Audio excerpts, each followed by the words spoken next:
Next आता है हमारा टाइप ऑफ एडमिनिस्ट्रेशन। ठीक है, टाइप ऑफ एडमिनिस्ट्रेशन में आएगा हम टीपीएन कितने टाइप से दे सकते हैं। ठीक है, पहला आता है कॉन्टिन्यूस, कॉन्टिन्यू में एडमिनिस्टर कर सकते हैं। ठीक है, सेकंड आता है साइक्लिक, साइक्लिक में क्या होता है हमारा 12 आवर के साइकिल हम यूज़ कर सकते हैं। ठीक है, और कॉन्टिन्यूस में क्या होगा 24 आवर्स हमने पेशेंट को क्या रख रखा है, टीपीएन पे रख रखा है। ठीक है, साइक्लिक में 12 आवर होगा। मोस्टली हम कौन से 12 आवर्स यूज़ कर सकते हैं, जो नाइट टाइम का 12 आवर होगा। ठीक है, क्योंकि फिर डे टाइम पे पेशेंट अपना कुछ और काम भी कर सकता है। ठीक है, अगर पेशेंट स्टेबल है तो। ठीक है, नेक्स्ट आता है अगर हम साइक्लिक वे में दे रहे हैं पेशेंट को टीपीएन, तो उसकी वजह से क्या रिस्क होगा, हाइपोग्लाइसीमिया। हाइपोग्लाइसीमिया क्यों होगा, क्योंकि हमें पता है हमने टीपीएन के कंपोनेंट्स पढ़े थे जिसमें क्या था, डेक्सट्रोज था। ठीक है, तो अगर हम साइक्लिक कंडीशन में देते हैं तो पेशेंट में क्या होगा, वो ओरली तो कुछ ले नहीं रहा है, तो उसकी वजह से क्या, अगर हम 12 आवर्स उसको नहीं देते हैं तो उसकी कंडीशन क्या होगा, डेक्सट्रोज का लेवल बॉडी में डिक्रीज़ होगा, तो पेशेंट में क्या होगा, हाइपोग्लाइसीमिया की कंडीशन हो जाएगी। ठीक है, आपको समझ में आए कैसे देते हैं, एक तो कॉन्टिन्यूस देते हैं, एक साइक्लिक देते हैं। कॉन्टिन्यूस में 24 आवर्स में देंगे तो इसमें कुछ मतलब ज़्यादा रिस्क की प्रॉब्लम नहीं होगी। ठीक है, हाइपोग्लाइसीमिया हो सकता है अगर कॉन्टिन्यूस में हम दे रहे हैं, लेकिन मोस्टली क्या होता है साइक्लिक में अगर हम दे रहे हैं तो डेक्सट्रोज डिक्रीज की वजह से क्या हो सकता है, इसको हाइपोग्लाइसीमिया हो सकता है। ठीक है, नेक्स्ट आता है हमारा इसका इफेक्टिवनेस हम कैसे चेक कर सकते हैं। ठीक है, इफेक्टिवनेस हमें कैसे चेक करना है कि हमारा टीपीएन बिल्कुल सही जा रहा है या फिर हम एक्यूरेटली इसको हम क्या कर सकते हैं, डिलीवर हो रहा है। ठीक है, तो इसमें सबसे पहला आता है हमारा वेट फैक्टर। वेट फैक्टर कैसे, अगर वेट नॉर्मल क्या हो सकता है, हमारा नॉर्मल होना चाहिए 1 से 2 LBS पर वीक बढ़ना चाहिए। अगर हम टीपीएन दे रहे हैं तो 1 से 2 वीक LBS हमारा पर वीक, एक वीक में हमारा बढ़ना चाहिए वेट। ठीक है, अगर 3 LBS पर वीक से ज़्यादा बढ़ रहा है तो इसका मतलब बॉडी में क्या हो रहा है, हाइपर वोलीमिया की कंडीशन हो रही है। मतलब जो टीपीएन हम दे रहे हैं पेशेंट को उसकी वजह से बॉडी में क्या हो रही है, उसका वॉल्यूम, बॉडी में उसका वॉल्यूम बढ़ रहा है, यानी हाइपर वॉलीमिया की कंडीशन हो रही है। पेशेंट में क्या हो रहा है, रिस्क हो सकता है और डिजीज़ कंडीशन का। ठीक है, क्योंकि रिस्क बढ़ेगा, हाइपरग्लाइसीमिया की कंडीशन भी हो सकती है। ठीक है, तो इंसुलिन पे भी जा सकता है पेशेंट। ठीक है, तो हमने ये देखना है कि इफेक्टिवनेस हमें चेक करना है। अगर 1 से 2 LBS पर वीक बढ़ रहा है तो ये ठीक है। ठीक है, अगर मोर देन 3 LBS अगर पर वीक में अगर पेशेंट का वेट बढ़ रहा है तो इसका मतलब पेशेंट में क्या है, टीपीएन क्या है, उसका इफेक्टिवनेस सही नहीं है, पेशेंट में क्या है, प्रॉब्लम हो सकती है। ओके, एक क्वेश्चन आता है, इम्पॉर्टेंट है, ये आपको पीआर यादों में मिल जाएगा क्वेश्चन। ठीक है, एक होम नर्स है, वो क्या दे रही है, टीपीएन दे रही है किसी भी पेशेंट को, तो उसका क्लोज असेसमेंट क्या होगा पेशेंट में। फर्स्ट आता है हमारा पल्स एंड बीपी, सेकंड आता है वेट एंड बीपी, थर्ड आता है टेम्परेचर एंड पल्स, फोर्थ आता है टेम्परेचर एंड वेट। आपको पता है टीपीएन में कंपोनेंट पढ़ाए थे हमने, डेक्सट्रोज हो गया, प्रोटीन हो गया। ठीक है, प्रोटीन में अमीनो एसिड हो गया, फैट हो गया, वाटर हो गया, और जितने भी हमारे मिनरल्स और विटामिन हो गया। अभी मैंने आपको बताया था कि जो 1 से 2 LBS क्या होना चाहिए हमारा वेट, अगर पर वीक में इंक्रीज़ हो रहा है तो ये क्या होगा, नॉर्मल होगा। तो फर्स्ट हमारा वेट फैक्टर इफेक्टिवनेस में क्या था, वेट। तो वेट कहाँ पे हमारा, इसमें वेट नहीं है, इसमें नहीं है, इसमें नहीं है, इसमें है वेट। नेक्स्ट आता है हमारा टेम्परेचर। टेम्परेचर कैसे, अगर हम टीपीएन दे रहे हैं, ठीक है, अगर पेशेंट को हम टीपीएन दे रहे हैं उसमें क्या प्रेजेंट है हमारा, डेक्सट्रोज। ठीक है, अगर पेशेंट में ज़्यादा अगर हमारा टीपीएन चले गया तो डेक्सट्रोज की वजह से क्या होता है, इन्फेक्शन की चांसेस होती है बॉडी में। ठीक है, तो इन्फेक्शन की चांसेस होगी, तो इन्फेक्शन में क्या होता है, हमारा बॉडी का क्या होता है, टेम्परेचर बढ़ जाता है। ठीक है, तो ये वाली कंडीशन में क्या होगा, हमारा क्लोज असेसमेंट किस पे होना चाहिए, टेम्परेचर एंड वेट पे होना चाहिए। समझ में आएगी टेम्परेचर पे क्यों होना चाहिए, क्योंकि जो डेक्सट्रोज होता है वो हमारा क्या करता है, अगर ज़्यादा बॉडी में डेक्सट्रोज चलेगा तो उस कंडीशन उसमें क्या होता है, हमारे इन्फेक्शन के चांसेस हो गए, बैक्टीरियल हमारी ग्रोथ इंक्रीज़ हो जाती है, तो बैक्टीरियल ग्रोथ इंक्रीज़ होगी, इन्फेक्शन होगा, बॉडी का टेम्परेचर क्या होगा, इंक्रीज़ हो जाएगा। ठीक है, तो क्लोज असेसमेंट में हमारा टेम्परेचर एंड वेट होगा। नेक्स्ट आता है हमारा डिसकंटिन्यू कब करना है टीपीएन को, हमें कैसे पता चलेगा कि हमें अब टीपीएन को हमें डिसकंटिन्यू करना चाहिए।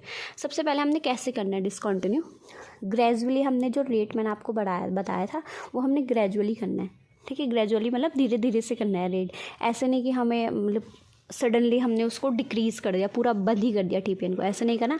अगर हम बाई चांस अगर हमने सडनली उस रेट को बंद कर दिया, मतलब स्टॉप ही कर दिया पूरा टीपीएन को, तो उसकी वजह से क्या होगा, हमारा हाइपोग्लाइसीमिया की कंडीशन हो जाएगी। हाइपोग्लाइसीमिया क्यों होगा, क्योंकि हमने क्या कर दिया, उसको सडनली हमने स्टॉप कर दिया।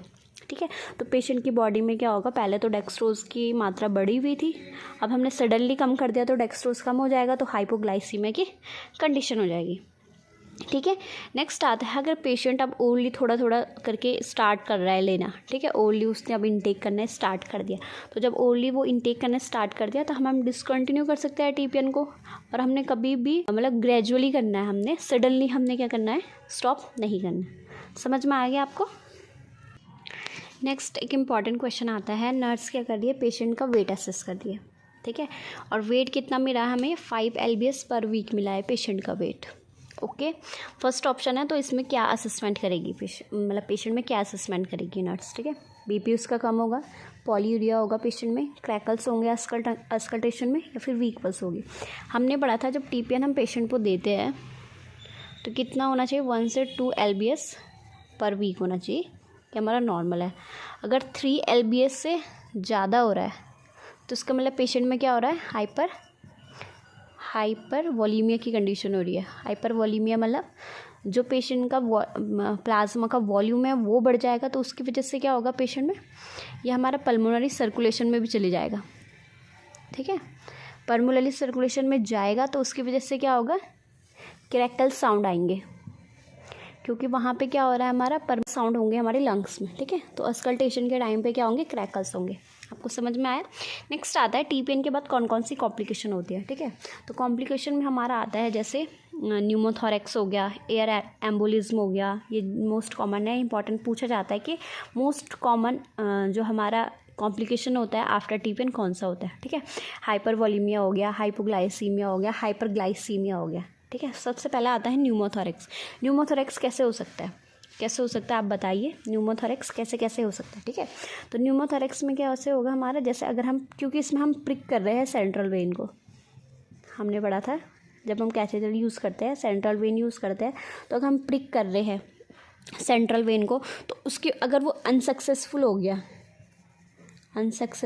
हो रहा है, ठीक है, तो उसकी वजह से भी क्या हो सकता है, हमारा न्यूमोथोरैक्स हो सकता है। और न्यूमोथोरैक्स के हमारे साइन एंड सिम्टम्स क्या हो गए, चेस्ट पेन हो गया पेशेंट में, ठीक है, शोल्डर पेन हो रहा है, या फिर ब्रेस्ट साउंड डिक्रीज़ हो रही है, उस लंग्स की जिस जगह क्या हो रखा है, न्यूमोथोरैक्स हो रखा है, ये क्लिनिकल साइन हो गया हमारा न्यूमोथोरैक्स का, ठीक है। वीक पल्स हो रही है पेशेंट में, या फिर उसका सैचुरेशन कम हो रहा है, ठीक है, डिस्निया हो रहा है पेशेंट को, तो इस कंडीशन में इसमें पता चल रहा है हमें पेशेंट को क्या हो रहा है, न्यूमोथोरैक्स हो रहा है। समझ में आ गया। न्यूमोथोरैक्स में हम क्या प्लेसमेंट कर सकते, जैसे हम न्यूमोथोरैक्स अगर पेशेंट को हो गया तो सबसे पहले हमने क्या करना है, नोटिफाई करना है SCP को, हेल्थ केयर प्रोवाइडर को बताना है, डॉक्टर्स को बताना है, ठीक है। उसके बाद उसकी क्या कर, जो ये सेंट्रल लाइन जो उसकी लगा रखी है सेंट्रल वेन के थ्रू, उसको रिमूव भी कर सकते हैं, ठीक है, ICD लगा सकते हैं पेशेंट में। समझ में आ गया। नेक्स्ट आता है हमारा एयर एम्बोलिज्म। पेशेंट में एयर एम्बोलिज्म, मैंने आपको बताया ये मोस्ट कॉमन हमारा क्या होता है, कॉम्प्लिकेशन होता है आफ्टर टीपीएन, ठीक है। एयर एम्बोलिज्म ये आपको पता है एयर एम्बुलेंस कैसे होता है, टीपीएन अगर हम दे रहे हैं तो उसकी वजह से क्या होगा, एयर जो एम्बोलाई होती है वो क्या होता है, हमारा स्ट्रक हो जाता है हमारा वेन में, तो फिर वो वेन में स्ट्रक हो जाएगी, उसके बाद वो हमारे वहाँ चले जाएगी, सर्कुलेशन में चले जाएगी, ठीक है। नेक्स्ट आता है हमारा हाइपर वॉलीमिया मैंने आपको बता ही दिया क्यों होगा, अगर हम टीपीएन ज़्यादा दे रहे हैं पेशेंट के रिक्वायरमेंट के अकॉर्डिंग, तो उसकी वजह से क्या होगा, वेट भी बढ़ेगा पेशेंट में, हाइपर वॉलीमिया की कंडीशन होगी, ठीक है। हाइपर वॉलीमिया की कंडीशन होगी तो इसका मतलब अगर हम रैपिडली दे, जैसे हमको बोला है कि 3 से 4 आवर्स में हमने ट्रांसफ्यूज़ करना है, ठीक है, हमने इस बहुत ज़्यादा फास्ट हमने दे दिया तो हाइपर वॉलीमिया की कंडीशन हो जाएगी पेशेंट में, ठीक है। तो इसमें हमारा आपको पता है हमने क्या करना है, स्लो करना है इन्फ्यूज़न को, रेट उसका स्लो रखना है, ठीक है। पेशेंट को पोजीशन दे सकते हैं हम, कौन सी पोजीशन देनी है हमने, सेमी फाउलर दे सकते हैं, ठीक है। और SCP को क्या बोल सकते हैं, SCP को हम नोटिफाई कर सकते हैं। नेक्स्ट आता है हमारा हाइपोग्लाइसीमिया क्यों होगा, अगर हम क्या करेंगे सडनली, मैंने आपको बताया था अगर हम सडनली स्टॉप कर रहे हैं टीपीएन को तो उसकी वजह से भी हाइपोग्लाइसीमिया हो गया, या फिर साइकिलिंग वाली हमारी मोस्ट कॉमन साइकिलिंग में रिस्क हो सकता है हमारा हाइपोग्लाइसीमिया का, ठीक है। हाइपोग्लाइसीमिया के साइन एंड सिम्टम्स क्या होते हैं, डायफोरेसिस हो गया, उसको बहुत ज़्यादा स्वेटिंग होती है, ठीक है, वीकनेस हो जाती है, ठीक है। ब्लड शुगर आपको पता है कम हो जाएगा हमारा 60-70 mg/dl से कम हो जाएगा। नेक्स्ट आता है हमारा हाइपरग्लाइसीमिया। हाइपरग्लाइसीमिया क्यों होगा पेशेंट में, ठीक है। अगर हम कॉन्टिन्यूस TPN दे रहे हैं उसकी वजह से भी हो सकता है, ठीक है। और अगर हमने ज़्यादा कंसंट्रेशन दे दी, क्योंकि उसमें क्या प्रेजेंट होता है, डेक्सट्रोज प्रेजेंट होता है, तो इसकी वजह से भी क्या हो सकता है, पेशेंट को हाइपरग्लाइसीमिया हो सकता है, ठीक है।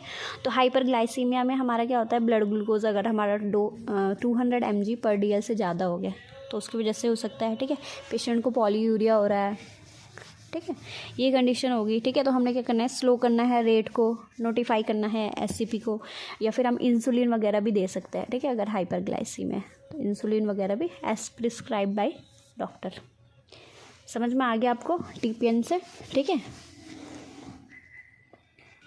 नेक्स्ट एक क्वेश्चन आता है, क्लाइंट क्या कर रहा है, रिसीव कर रहा है TPN, ठीक है, वाई सेंट्रल वेन की तरह के थ्रू अगर हम TPN दे रहे हैं और पेशेंट कंप्लेन कर रहा है चेस्ट पेन का, डिस्निया का, टैकीकार्डिया, हाइपरटेंशन, तो कौन की कॉम्प्लिकेशन हो सकती है, एयर एम्बुलिस, न्यूमोथोरैक्स, हाइपरग्लाइसीमिया, हाइपोग्लाइसीमिया, ठीक है। तो जो नहीं है उसको हम पहले हटाते हैं। हाइपोग्लाइसीमिया तो होगा नहीं, न्यूमोथोरैक्स और एयर एम्बुलिज्म से एक कंडीशन हो सकती है, ठीक है। तो एयर एम्बुलिज्म होगा, पेशेंट में एम्बुलाई जो होगा वो हमारा स्ट्रक हो जाएगा वेन में, तो वो सेंट्रल वेन में जाएगा और पल्मोनरी वेन में जाएगा, उसके थ्रू क्या होगा, पल्मोनरी वेन में जा रहा है तो हमारा क्या होगा, पेशेंट को सबसे पहले तो चेस्ट पेन होगा, ठीक है, डिस्निया की कंडीशन होगी, ठीक है, टैकीकार्डिया होगा, पेशेंट क्या करेगा, कंपनसेट करेगा, ठीक है, ऑक्सीजन रिक्वायरमेंट के लिए कंपनसेट करेगा, तो उसकी वजह से पेशेंट उसका हार्ट क्या होगा, उसका टैकीकार्डिया में जाएगा, ठीक है। हाइपरटेंशन की कंडीशन होगी क्योंकि एम्बुलाई जो हो गया वो स्ट्रक हो गया हमारा जो हमारा वेन है, ठीक है। तो इसका आंसर क्या होगा, एयर एम्बुलिज्म। आपको समझ में आ गया। Thank you so much student, आप इसी तरह पढ़ाई करते रहो, ठीक है, और आगे बढ़ते रहो। Thank you so much.